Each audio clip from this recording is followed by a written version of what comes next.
పరమ ప్రీతి గురువును కొలుచుటయన్నను బరువుగా భావించునేడు పరమ వ్యధతో గురువును కొలుచుటయన్నను పరమ వ్యధతో గురువుగారు ఎలా వెళ్తుంటే అబ్బా వచ్చాడు అలా ఉన్నాయి రోజులు ఇప్పుడు. కాబట్టి గౌరవ భావం కలిగి ఉండాలి, ప్రతి ఒక్కరు కూడా గురుభక్తి కలిగి ఉండాలి. ప్రాచీన కాలంలో గురు శిష్య సంబంధం అనేటువంటిది ఎలా ఉందో ఒక రెండు విషయాలు మీకు చెప్తాను. అర్జునుడికి గీతోపదేశం చేసినటువంటి శ్రీకృష్ణుడు కూడా ఒకప్పుడు గురువుగా ప్రసిద్ధి పొందినవాడే, తెలుసు కదా. అలాగే నకులుడు, నారదుడు, శుకుడు వంటి పురాణ పురుషుడు, శంకర భగవత్పాదులు వంటి అవతారిత పొందిన వారే.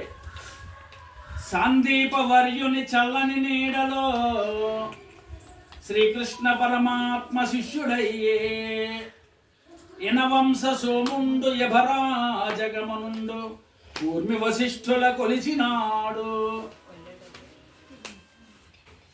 శంకరార్యుల పావన చిత్తుడై పద్మపాదుడవని భాసురముగా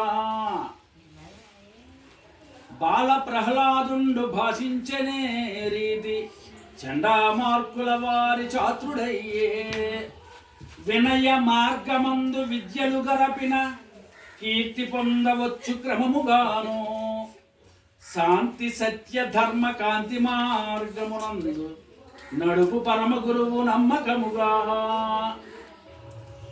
ఈ గురువు శిష్యుడు అనేటువంటి సంబంధం ఇప్పుడు మనం గురువుగా చెప్పుకునేటువంటి వారు ఎవరైనా సరే ఒకప్పుడు గురువు శిష్యుడే. దానికి ఉదాహరణ ఏంటంటే వశిష్ఠుల మహాముని వారి దగ్గర శ్రీరాముడు విద్య నేర్చుకోవడం, సాందీప మహాముని దగ్గర శ్రీకృష్ణుడు విద్య నేర్చుకోవడం దీనికి ఉదాహరణగా మనం చెప్పుకోవచ్చు. అయితే